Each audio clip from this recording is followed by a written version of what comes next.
Welcome to my first Planet of the Humans podcast in many months, and welcome to 2021. It looks a lot like 2020, doesn't it? Except different. It's been a while since I've done a podcast. Been doing a lot of thinking the last few months about where things are on this wonderful, amazing planet that we live on, where things are with we humans, where things are with the living world, the aftermath of our film, Planet of the Humans, where I and we ought to be going next, the state of the environmental movement, such that it is, state of the so-called environmental movement, more accurately. It's become a technological worship party and a party with frequent injections of hopium. I'm all in favor of hope. You know, it's hard to function without hope. People have survived some of the worst things that have ever occurred, that have occurred to humans, by having something to live for, something to believe in, something to look forward to, something to fight for, something to not die for. And maybe now we need to add something to not kill for. So it's been a while, and I've been doing a lot of writing and note-taking and meditating, and it's been quite the amazing year. You know, having this film that I've worked on for decades, really, years, centrally, but it's been a lifetime learning process, and I'm kind of humbled that I finally was able to put together the story, a story that we never thought we could contain in one film. And of course, it's going to take more than one film, but it's all there. You know, what we need to know is essentially in Planet of the Humans, but obviously it passes fast. And it's going to take more than one movie, more than one work of art. And that's why I decided to jump back into this podcast, because, you know, we're still in a sort of lockdown, or at least we should be. I haven't traveled. I think I'd feel comfortable interviewing and meeting with people outside in the fresh air, but, you know, we've got to be really careful right now, and millions of people have been sickened, and hundreds of thousands of people have and will die from this. But it's been our wake-up call, a wake-up call that we've kind of chosen to ignore. It's not too late to not ignore it.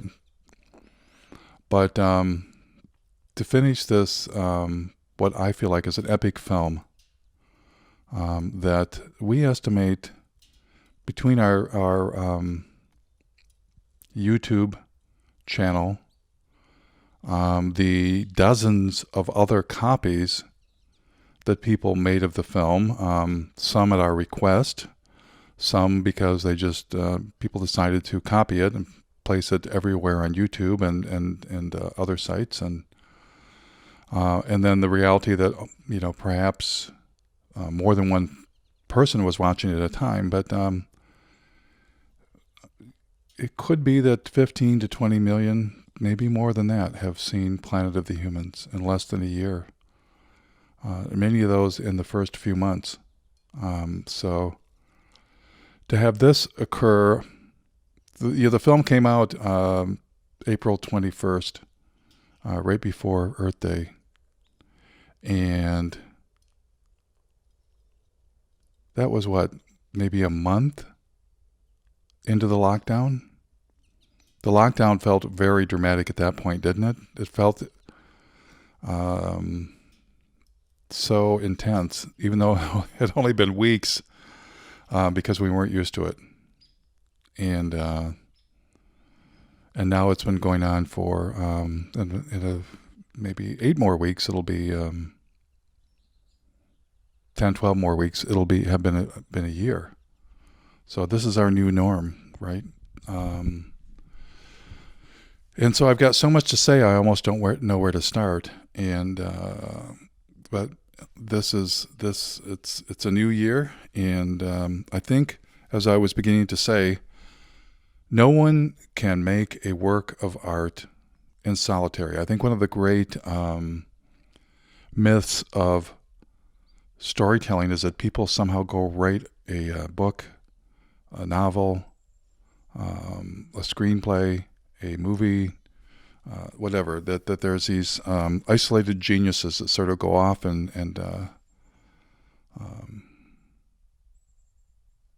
come up with these amazing works. And, I think it's always a process. There's the process of learning your craft, which for people that began when they were a child, just like learning an instrument, they may be in their 20s, but they've spent years, even decades, learning the art of storytelling. And then there's also learning the topic that you're covering. Now, sometimes you stumble into something like, let's go film Woodstock, and there's the story. Sometimes the story tells itself, but that's a long journey to making a great or even a good story. And perhaps for some it might look like sitting alone, diving into that story, but it's always a process. So during this lockdown, my process, in part, looks like communicating with you, sharing my ideas. We haven't been able to have a tour with the film. We did a couple speaking engagements, and then the lockdown started. We've done quite a few virtual events. We've done a virtual tour of Canada, and that went very well. We had 6 different events, each focused on a different city or region of Canada, and we may be doing more of those. We're still working that all out, but for me, I feel like there's 2 things that are apparent. I need to have a way to communicate with you, and to learn and to grow and to hear your reaction. And I and we, my fellow filmmakers, my fellow explorers in this post-environmentalist world, because, again, let's be clear. Environmentalism as we know it is and should be dead. The world is worse off for the environmentalism we've had. It's worse off not because good things haven't happened, not because there haven't been some successes, not because there haven't been well-meaning people, not because we don't get some good information, but a movement that's beholden to corporate interests, that's funded by capitalists, that's in bed with industrialists, that's worshiping not ecology, pretending to worship ecology, but selling you technology. They pretend to worship ecology. Maybe they even do worship the ecology. But then they pass around the sacrament of technology. And when I say technology, I'm going to expand this in this podcast. It's not just the sales job of the technology of so-called renewable energy, which we should probably call something like delusional energy or maybe technological energy. When they're selling you the delusion, there is such a thing as green or renewable technology. Right there, that we've accepted that tells us all we need to know about our desperation, that we ever fell for it. There was such a thing as renewable technology. Every bit of technology is based on mining. Fossil fuel drilling, we should just call that's mining. Natural gas, fracking, that's a form of mining. Coal is obviously mining. Pumping oil is a form of mining. It's all mining non-renewable resources. So any movement First of all, the industrialists, the capitalists, and their foundations are not going to bring you the revolution. They're going to bring you the revolution packaged like you see on TV, like you see in advertisements, that pull your heartstrings and then pull things in the direction of the same story of destruction that's killing the planet. That's what they do. That's what they're good at.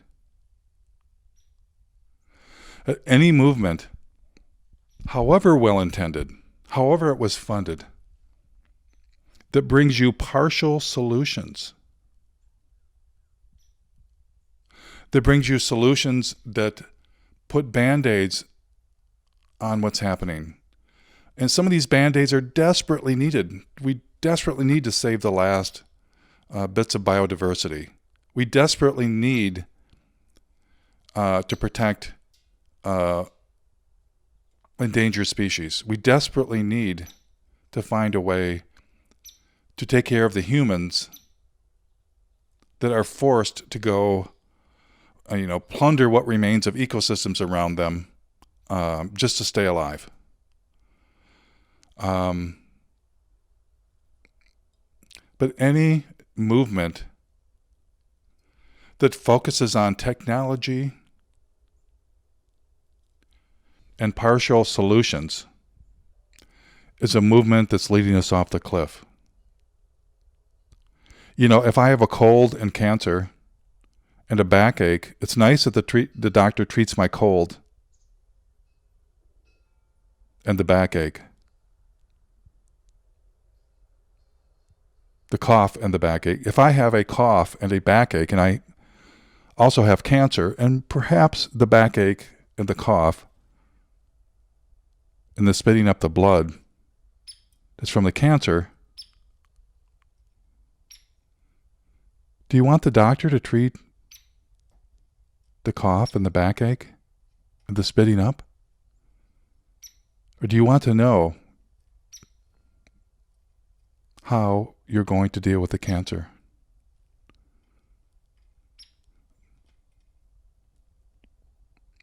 By the way, that's a downy woodpecker at my feeders on my back porch. It's I've got the window open. It's January 2nd, 2020. Just fresh into the new year. It's January 2nd, 2021. See, I can't get 2020 out of my head either. It's January 2nd, 2021. I've got the window open. I'm a spoiled human, and I like the heat, but I often turn the heat off and have the windows wide open as much as I'm able. So this movement is currently presiding over precisely nothing. Nothing.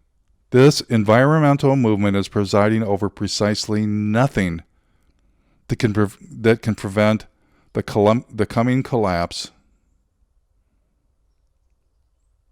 of civilization, the now arriving collapse of civilization, and the well underway collapse of all the non-human life forms that happen to run this planet. That collapse is well underway. You think getting the carbon out is going to stop that collapse? One of the reasons I have to keep doing this podcast, and we have to keep working, is that there's just continually deceptive headlines, stories. It's as if all of these, it's as if the nonprofit foundation industrial capitalist complex has gotten their claws into the media, the environmental reporting that occurs. And I think this is an unholy alliance between the funding sources of these news outlets, whether it's Mother Jones, The Guardian, The Atlantic, I suspect even places like Scientific American and the New York Times. Maybe somebody can let us know if there is funding targeted for climate coverage specifically. But everything gets exaggerated and everything gets tied into climate change. Now, again, it pains me to have to say this. Climate change is serious. I've been concerned about climate change, well before Al Gore made his film. As you see in my film, there was a little a little short film that we were showed back in elementary school that talked about climate change from the Bell Science Labs. But climate change is a single symptom of the larger problem.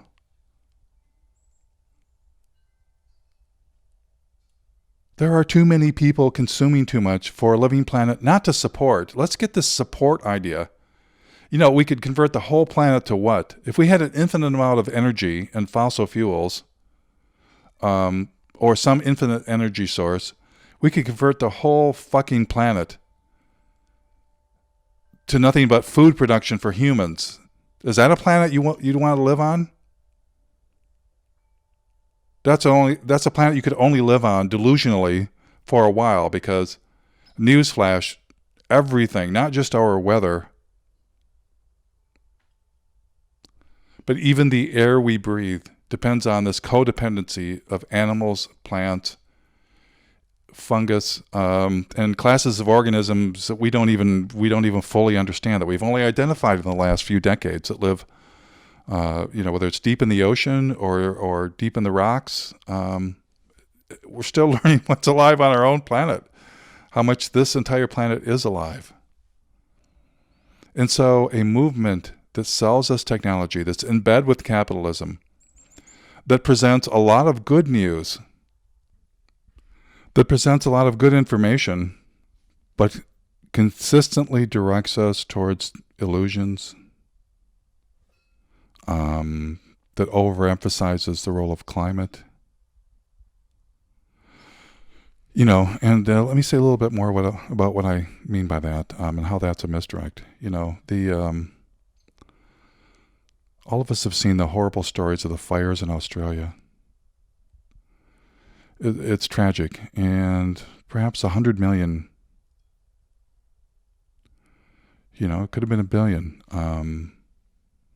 animals were killed in those fires. And a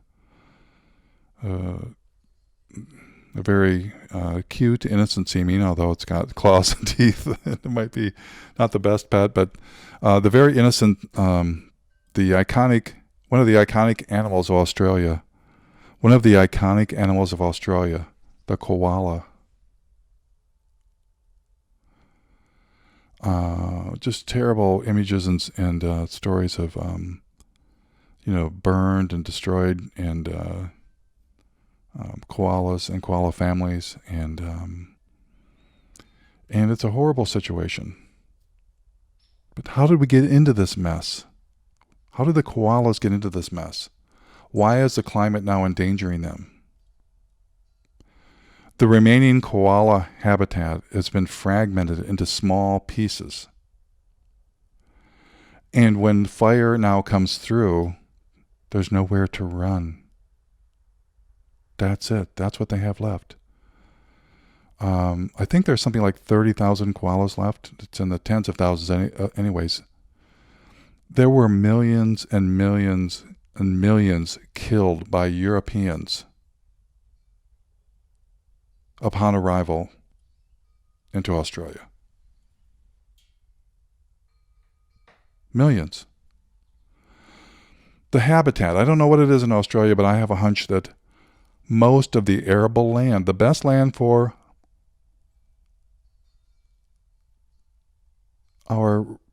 all of our relations, like the koalas, the other humans, in a sense, that were already there.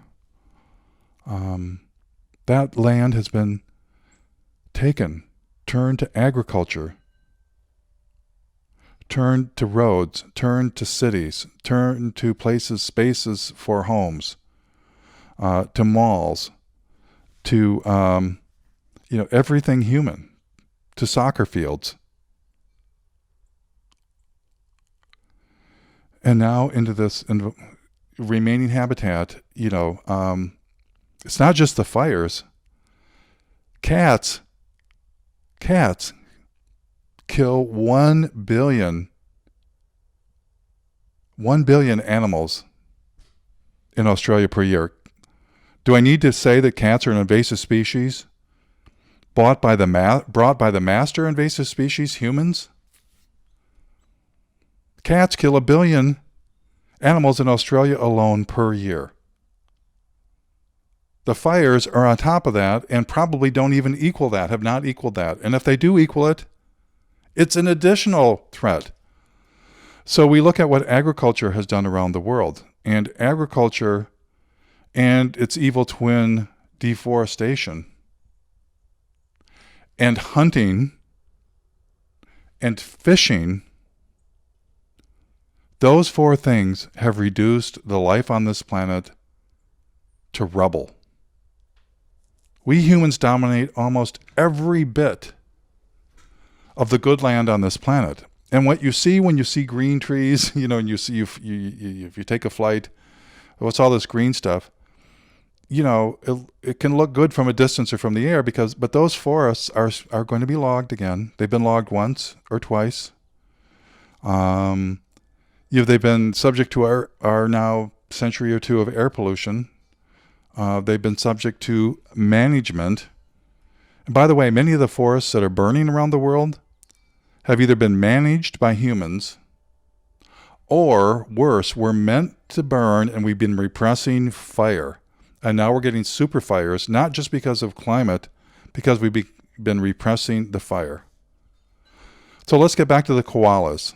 And anybody from down south that wants to correct me can dive into this. Cats threaten them, an invasive species that we brought.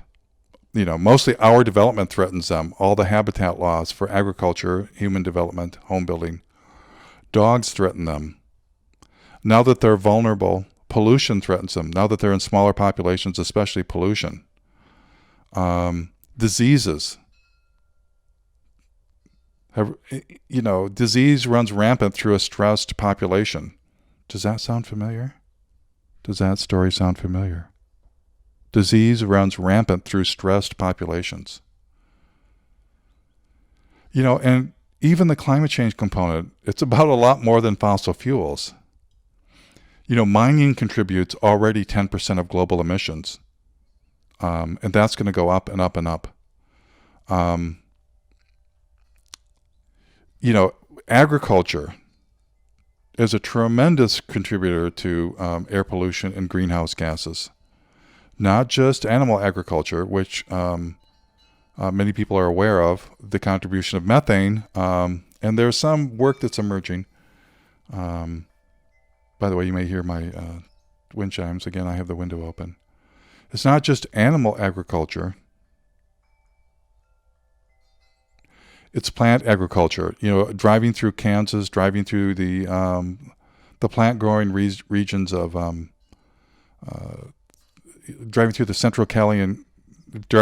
Central Valley in California. The pollution is just tremendous wherever food is being grown intensely. Rice growing is one of the top contributors to methane on the planet. Logging, the removal and the thinning of forests, it opens the earth up to be warmed. They say, oh, well, it's the green stuff regrows. Yeah, over decades and centuries, but the forest never comes back. It may come back in thousands of years. In hundreds of years, it may look like a forest again, but the biodiversity that was there is gone. And when you plant an artificial forest, that's not even a forest. A planted forest is not a forest. It's really just a tree farm. It looks nice, right? So this deception, this singular focus on climate is really, it may feel like a breakthrough. Maybe it was a breakthrough 20 years ago to be alarmed about climate, but it got stuck there. It got stuck because climate change The story that climate change is all about the fossil fuels and the carbon. If we only get out the carbon, problem solved, planet saved. That story, that's a lie. That's never going to happen. And if it did happen, if we did get the carbon out somehow, carbon is in every process. Steel making depends on vast quantities of carbon from coal. In fact, they're talking about opening up the Rocky Mountains in Canada to another round of mining of coal for metallurgic coal. So whether it's copper smelting, whether it's making the silicon for solar panels, whether it's making concrete, it all depends on vast quantities of carbon. Oh, well, we'll figure out ways to get the carbon out of those processes. And then we'll use some other material that's got its own damages or its own toxic chain of events, or a lot more energy to make these materials that civilizations depended on. So this environmental movement is just full of the worst thing possible in a way. The truth twisted towards a story that all leads back to profit. Greta Thunberg rightfully can mention the growth story has to be over. Extinction Rebellion can talk about extinction and debate that and push and cheer and march and demand climate solutions. Sierra Club, Greenpeace, whatever you belong to can do that. But climate is just part of the story. And we're I hate to say it, but we're protesting the wrong thing. We're protesting the wrong thing. And even if it was the right thing, what's happening out there in the world? When you get back to the UN treaties, is unlimited growth, is the suicide of unlimited growth being dealt with? Is capitalism being challenged? Is industrialism being challenged? Joe Biden's climate plan contains nuclear.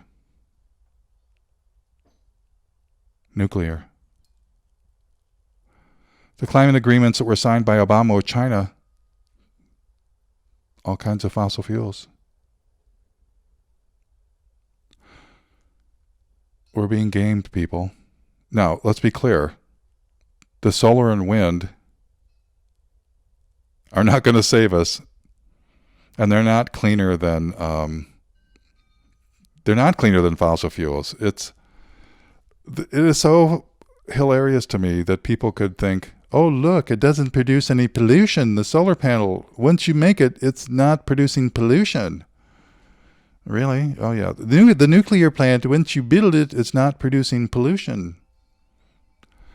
When I buy a car, I like to pay cash. I could either pay cash or make payments. And now when I pay cash for a car, look, I've got a free car. Right? I don't have a car payment. I've got a free car. I don't have to put cash into it. Right.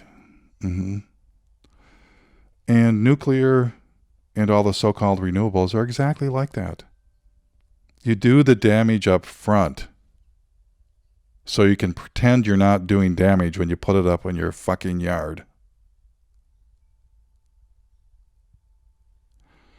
One of the things I've been realizing in this months of meditation and writing and additional research and some recovery time, it takes a planet to make a solar panel. It's just that people think this is something, somebody wrote me with some ideas for some follow-up movies or a docu-series or something, and one of the ideas was, maybe we're going to live like tribal people, but we'll have solar panels.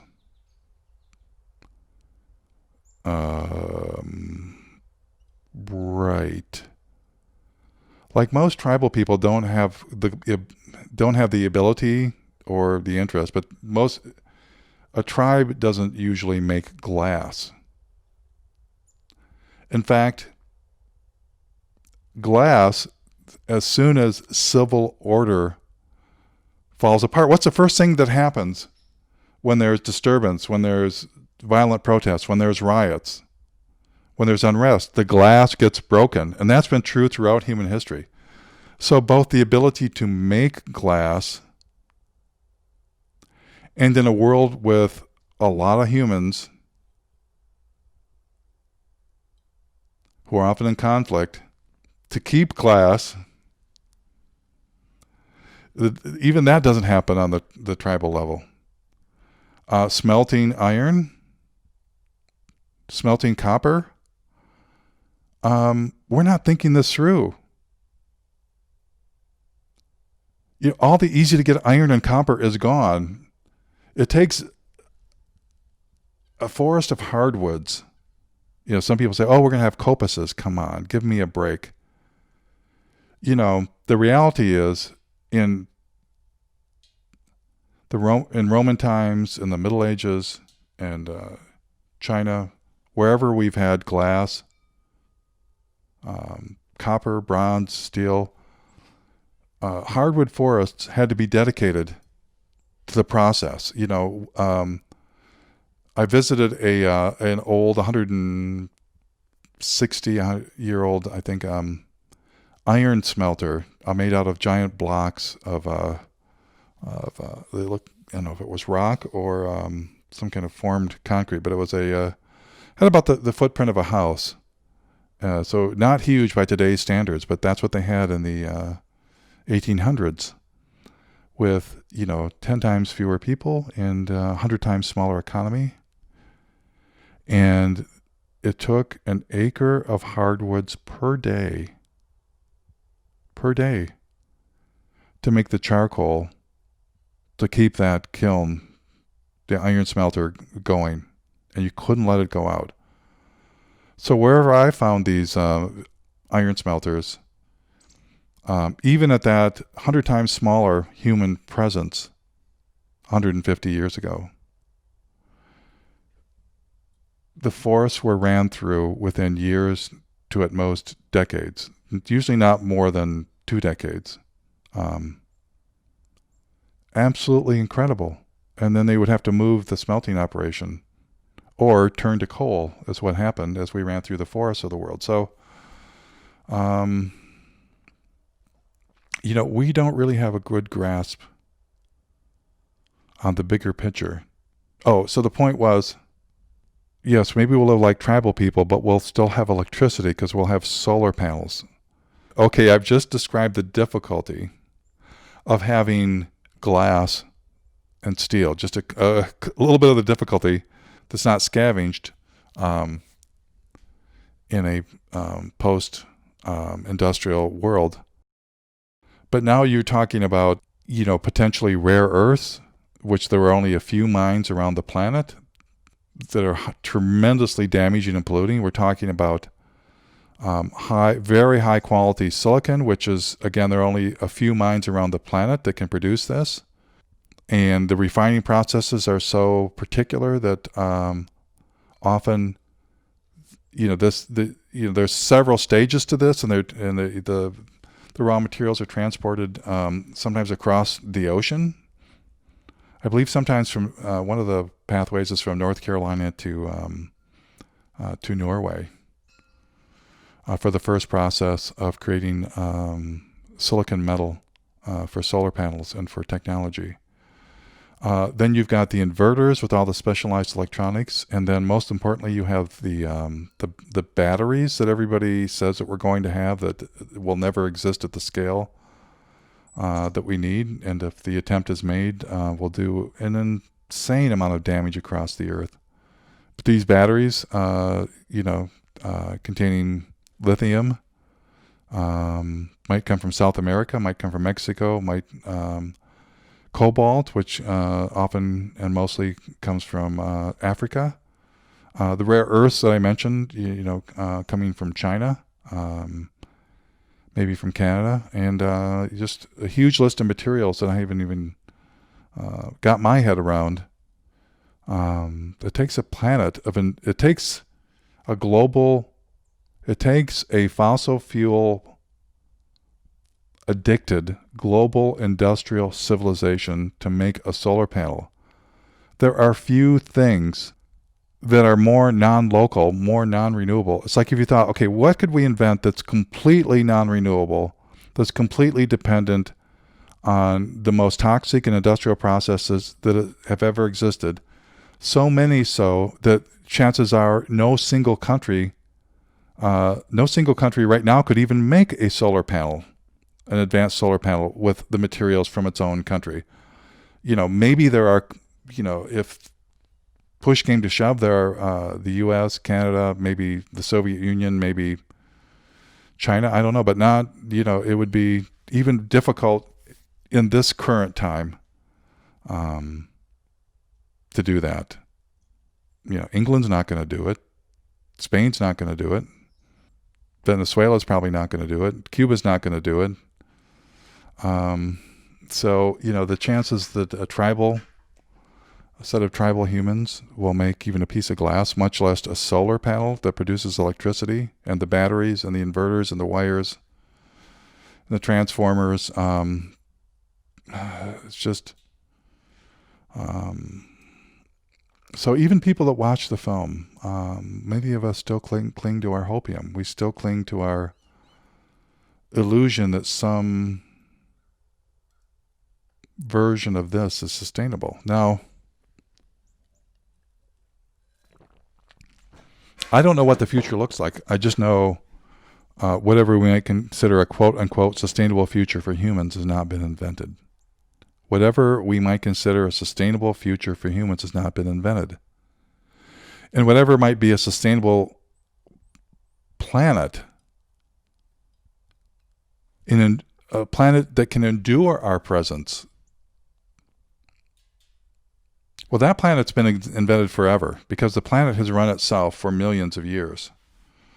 The life on Earth has had its own path and has been self-regulating and has managed to survive and thrive and evolve and flower for billions of years. And that comes up with another set of delusions. Somehow we're going to manage the planet. Somehow even native people manage their environment. Are you kidding me? Native people might have coexisted and might still some places be coexisting and certainly we're far less damaging than industrial civilization. But you look up the species in the ecosystems that supposedly even native humans are or were managing, and they've been around for millions of years. Millions of years. Humans have been present, modern humans, in most parts of the planet only for thousands to, at most, tens of thousands of years. We still managed to wipe out the megafauna wherever we went. Oh no, climate change did it. Yeah, okay. Mammoths and mastodons were around, depending on how you, I guess how you want to define those species, but 3 million to 25 million years. And they just happened to drop dead during the climate change cycle, the climate cycle in which, these we modern humans arrived. They just happened to drop dead after 3 million years. Yeah, I don't think so. So, I just want to be clear with you that as I'm talking about all this, I'm actually full of hope. I know that we're in real trouble. And it feels good to talk about reality. It feels really good to talk about reality. I don't know what this thing is about. We must have hope. It doesn't feel like the people that say that. It feels like they're talking about something else. We must have hope. Oh, I can't take it. Yeah.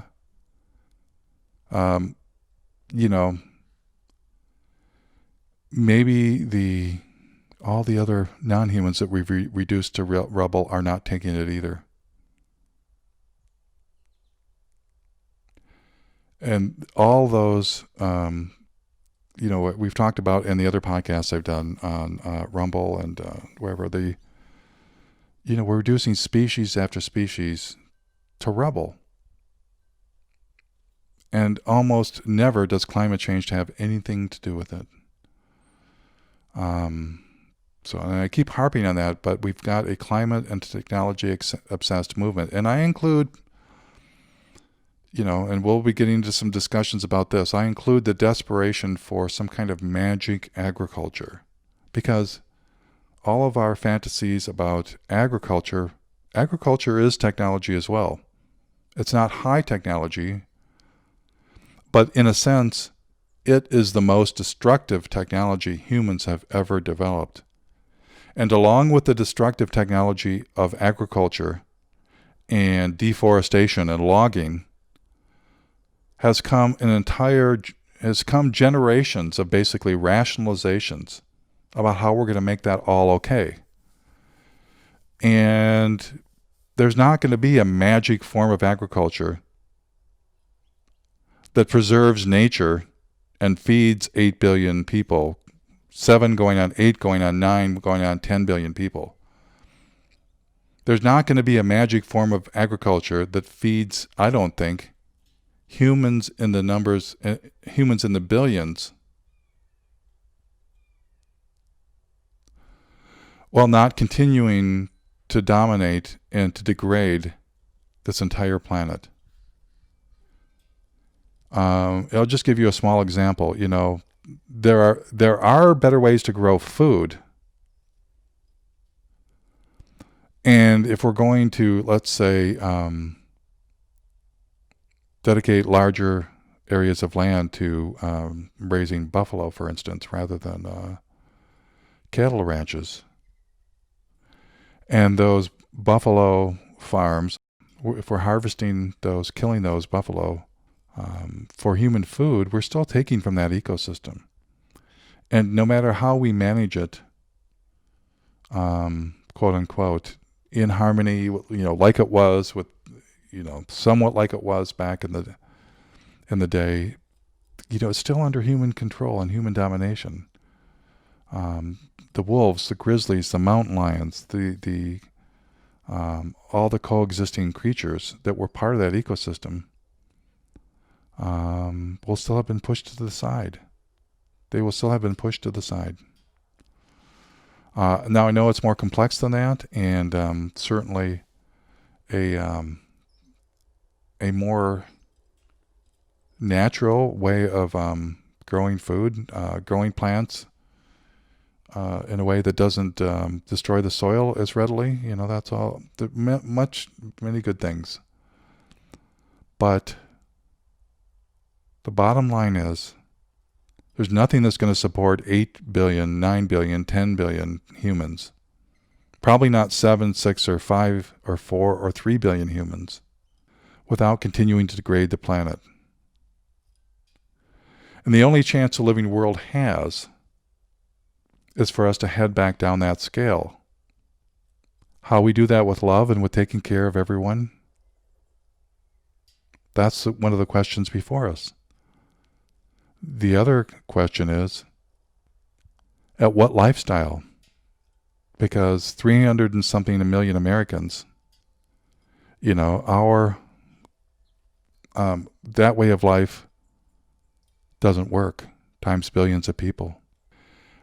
And so the two are closely tied together, but our raw numbers do matter immensely to the planet, and all of the places where the most important habitats are being destroyed are connected with population growth. Those places are also connected with our consumption growth, here where we appear to have lower numbers. And our consumption often we have an interest in destabilizing the other countries and having population growth that provides cheap labor and more consumers. We've been very good at keeping nations destabilized. And we've learned that quite often women and people that have access to family planning, to birth control, to education, to a modest, stable way of living, tend to have fewer kids. But I don't want to oversimplify this, because I don't think we've invented the path forward, because we've been all focused on getting the carbon out, and we haven't been learning enough, thinking enough about how do we deal with our total human presence. That chart that I had in the film, in the center of the film, where I said, that is the most frightening realization I've ever had. We are 10 times past the numbers that existed before this intense fossil fuel age began 150 to 200 years ago. 10 times more people, from the hundreds of millions. And when we were in the hundreds of millions, we were still wiping out the forests of the world, the whales of the world, the sturgeon of the world, the parrots of the world, the koalas of the world, the buffalo, the 200 million buffalo going down to a few thousand. We've got 10 times more people on Earth, consuming on average 10 times more per person. At least 10 times more per person in places like the US, Canada, Europe, Australia, New Zealand. The two together are 100 times. Our human presence, this global economy, is 100 times. So if it was 1 foot tall in 1800, in the year 2000, it was 100 foot tall. And we've been growing and on track with our increasing population, but especially with our desire to make everyone in the world consume like Americans do or Europeans do, 4 times more. That would be a 400-fold increase in our human presence on this planet in a little more than 200 years. That is what is unsustainable. That is what is unendurable. That is what we do not have the language for. Oh, the Anthropocene.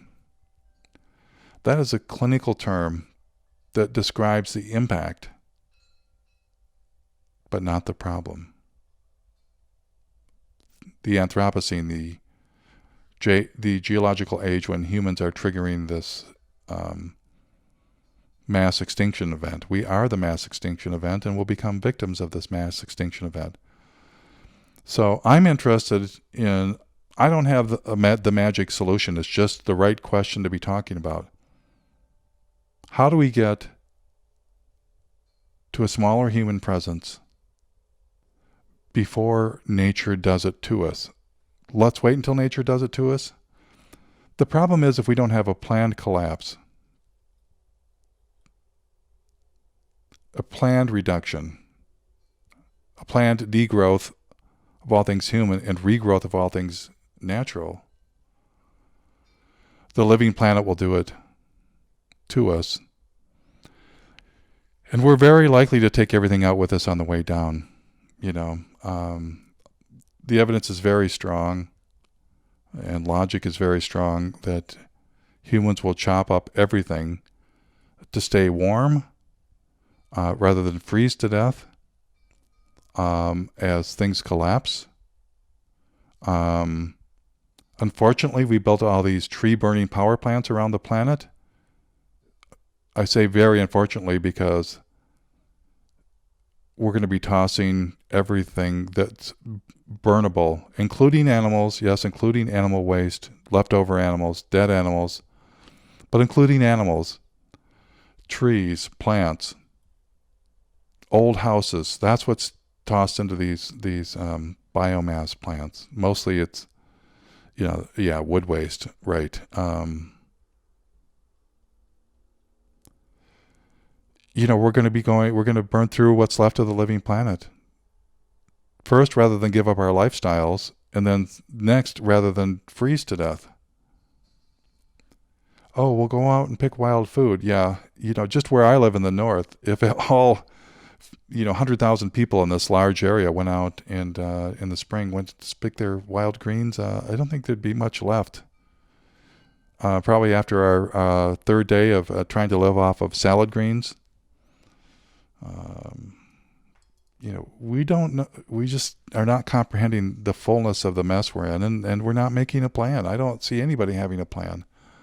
Frankly, any group, I hear some ideas and some things we can discuss. So I'm very happy to be discussing this stuff with you, and it's a tremendous relief. And again, I think much of our psychosis comes from avoiding talking about these things. Much of our neurosis.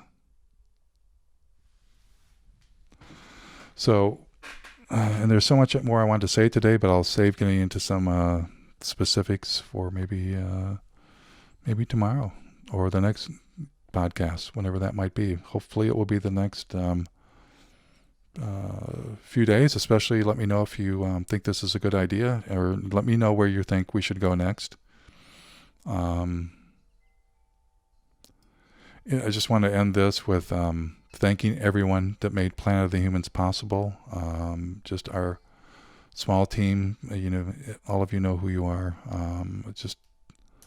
It was amazing to have everyone's support when we were getting this film out and enduring the abuse from, frankly, people who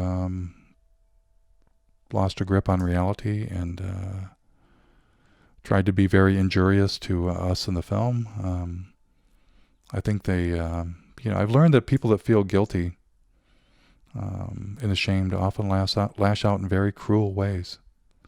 Some of that we'll be discussing in the coming weeks, but I basically have a New Year's message for all of you, and that is that I love you. I've always loved you. You are beautiful. You, my fellow humans, my fellow human, are incredible. We may not see everything the same. Thank God we don't see everything the same. But each and every person is precious. And to the birds I can see and hear out my window,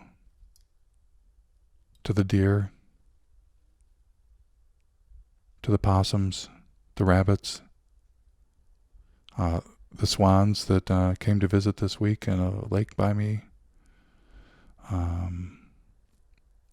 to the cherry tree that's out my back door, to the koalas, to the blue whales, to the redwoods, to the white pine trees down my driveway,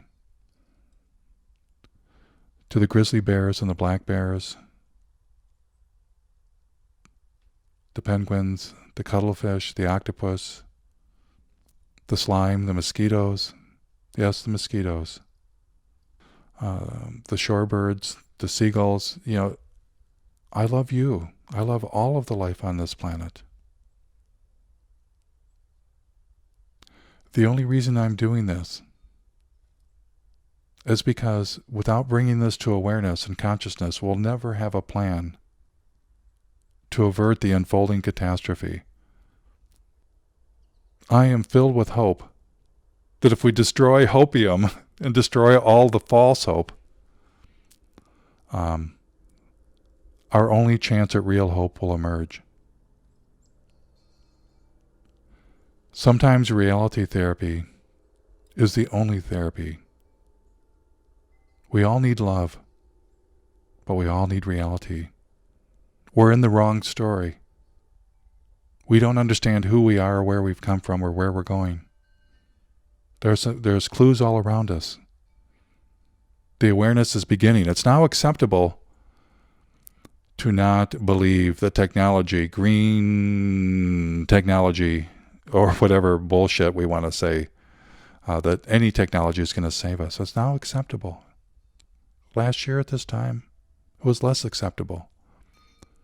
They tried to destroy our ability to talk about green capitalists and consumption and human overpopulation. They tried to destroy us for talking about these things. They failed. People are talking about them. Some tried to grab a hold of us and say, oh no, you say nuclear is going to save us. Those people didn't watch the movie. They didn't watch it the right way. The last thing the clever apes need is another source of magic energy to keep fueling just what we're doing. We got to grow up. Maybe if we ever grew up and there was some magic kind of energy that came along, but no, I don't think so even then. We've already had the magic. The magic's been all around us. We don't need to fly to outer space. We don't need to look to the stars. We're not alone because it's all around us. Life is all around us. So, Happy New Year. I love all of you, all humans, the humans that walk on 2 legs, 4 legs, that are planted in the ground, that swim in the seas, that live in the soil. We're all, I don't know if humans is the best word, but we're all alive. We're all in this together. The invasive apes that we call Homo sapiens are new to the party. We're extra. Let's have the humility to recognize that and to find our place. We haven't found it yet. So Happy New Year. It's 2021. It's just a number. Unless we build on what we ought to have learned over the last year. Good luck and good night.